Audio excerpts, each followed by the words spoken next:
If you're a retro gamer, this music and this character probably bring back a flood of memories. Project IGI, a tactical masterpiece that kept us awake for countless nights over 20 years ago. The stealth missions, the terrifying alarms that would suddenly alert the entire base, and of course, those brutally difficult levels where you had absolutely zero room for error.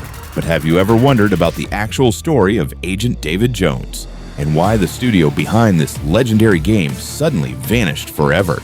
In this video, we are diving deep behind the scenes of this nostalgic classic. Make sure to watch until the end, because this story gets wild. The story of IGI is set in a world of Cold War tension, modern espionage, and nuclear threats. You control David Jones, a highly skilled British operative and former SAS soldier. In the first game, your mission starts simple: capture a Russian arms dealer named Jaff Preboy. But things quickly spiral out of control. Jones discovers a mad terrorist named Ek, who has stolen a nuclear warhead and is planning to trigger World War III.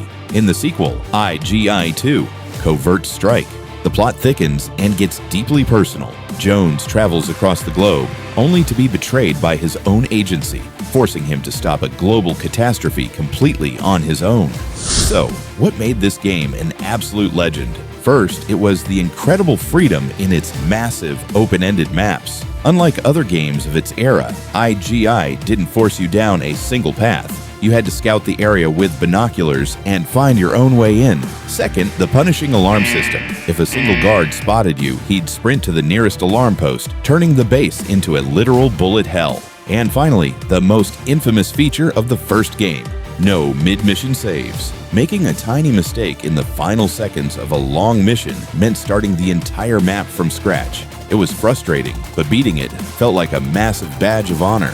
With all this massive popularity, why did we never get a Project IGI 3?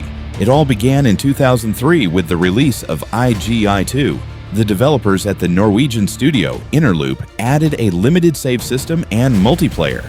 However, the game launched with severe AI bugs. Critics slammed the game with low review scores, leading to a massive commercial failure. The financial loss was so devastating that Interloop Studios closed its doors for good that exact same year.